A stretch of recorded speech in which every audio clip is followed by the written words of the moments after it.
As you know, coronavirus those days pervades the world and many governmental systems almost collapse. I share this video with all people across the globe, and I'm sure it will redefine our comprehension about what does human rights mean. And here, United Nations, where many independent experts, special rapporteurs highlights the human rights violations and naming the countries that violated the human rights. Amid this pandemic, let's go over the humanitarian work and see how countries responded to their nation's need. Let's start with the UK. British people got stuck abroad with no help. Old British nationals stuck in the airport after Emirates cancelled the flights and said they'd have to stay in Bali for 3 months. The UK embassy in Kuwait said, no financial assistance, go to charities.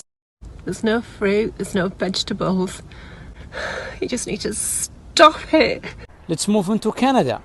Businesses call for subsidies, and the outside, many Canadians got stuck abroad. And by the way, the Canadian government last year arranged the travel for Saudi teenager fleeing from her family. Thousands who are stuck abroad looking for help from the government to get back to Canada. There's about 1,000 Canadians that are here struggling to get back, trying to find ways, reaching out, and nobody's willing to help.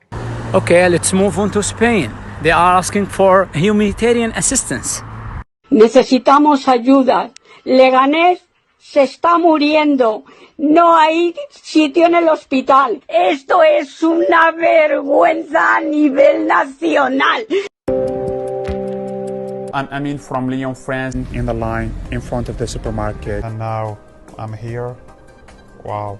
It's not easy to find what you're looking for.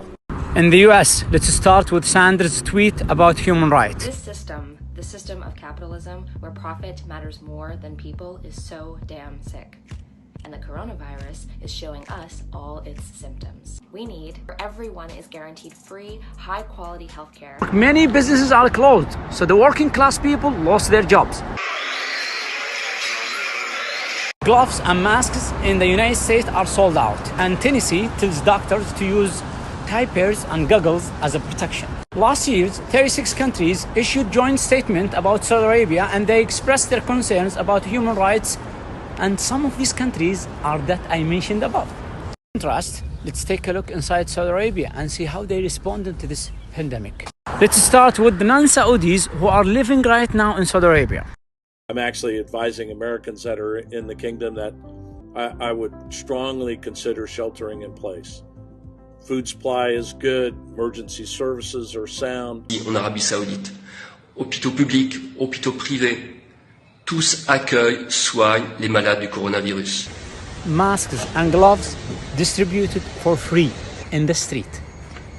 All Saudis outside the kingdom hosted, isolated in comfort. See what our Saudi government provide us with 5 stars hotel full board free of charge.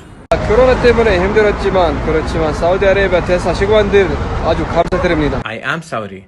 I got stuck in Moscow and my government provided accommodation at 5-star hotel with 3 full meals. I'm Saudi. I get stuck in New York. My government provided me free food and 5-star hotel. If you look at healthcare, if you look at life expectancy, we're looking at human that's all rights. Human I know rights. The government will cover 60% of the private sector salaries. On top of that, Saudi Arabia granted free treatment for patients who got sick from coronavirus, whether are Saudis or non-Saudis. If I get sick here in New York, they will ask me about health insurance. This pandemic shows us the real value of the citizen to its government. Everything you hear about Saudi Arabia, it's based on false allegations and sensationalism which serves the politician or press agenda or interests. To conclude, what Saudi Arabia did, it's not a human rights.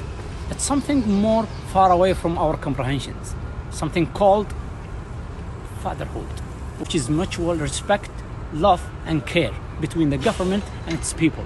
And this should be taught next year here as a role model in the United Nations.